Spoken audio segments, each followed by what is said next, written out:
Nə düşünürsünüz? Almanlar daha bahalı maşın sürər, yoxsa biz? Google Maps proqramı vasitəsilə iki ölkədən də nümunələr götürmüşəm. Bu gördüyünüz video Almaniyanın paytaxtı Berlin şəhərindəndir. Digəri isə Azərbaycandan olan videodur. Gördüyünüz kimi Almaniyada maşınların əksəriyyəti kiçik qabritli, aşağı bütçəli maşınlardır. Bizim maşınlar isə maşallah hamısı iri və bahalı maşınlardır. Bir almanın ortalama maaşı Azərbaycanlının ortalama maaşından təxminən 7 dəfə çoxdur. Necə olur ki, bəs biz həm daha bahalı, həm də daha çox xərci olan maşın sürürük? Çünki bir alman üçün avtomobil sadəcə nəqliyyat vasitəsidir. A nöqtəsindən B nöqtəsinə getmək üçün vasitədir. Bizim üçün isə avtomobil hər şeydir. Kimlikdir, şöhrətdir. Əksər Azərbaycanlı təkcə sahib olduğu bütün pulları yox, eyni zamanda sahib olmadığı, bankdan götürdüyü və ya dostundan borc aldığı pulları da daha bahalı maşın almaq üçün istifadə etməyə hazırdır. Və gedib bu pulla aldığı maşın da küçələr üçün ən təhlükəli hesab olunan iri maşınlardır. İri maşınların niyə təhlükəli olmasından növbəti videoda danışacağam.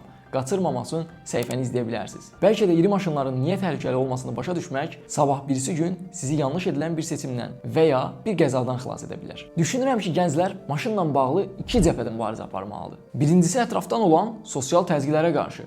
Misal üçün, mən maşınımı təxminən 2 ildir yeniləmirəm. Tez-tez maşınımı nə vaxt yeniləyəcəyim və hələ də eyni maşını sürdüyüm sualını alıram. İşin qəribəsi odur ki, hazırda mənim həyat şəraitimi yeni maşın almaq bir kənara qalsın, maşını satmaq artırar. Digər cəbhə isə gənclərin öz düşüncə tərzidir. Maşını şöhrətdən daha çox nəqliyyat vasitəsi kimi görməyi özümüzə öyrətmək cəbhəsidir. Bu daha çətin bir cəbhədir. Burada biz ailəmizin, dostlarımızın, bizi sevənlərin fikirlərinə baxmayaraq, bizim üçün yaxşı olanı, sağlam olanı öz şərtlərimizə əsasən xaricdən təsirlənmədən tapmalıyıq. Tapmaqla da iş bitmir.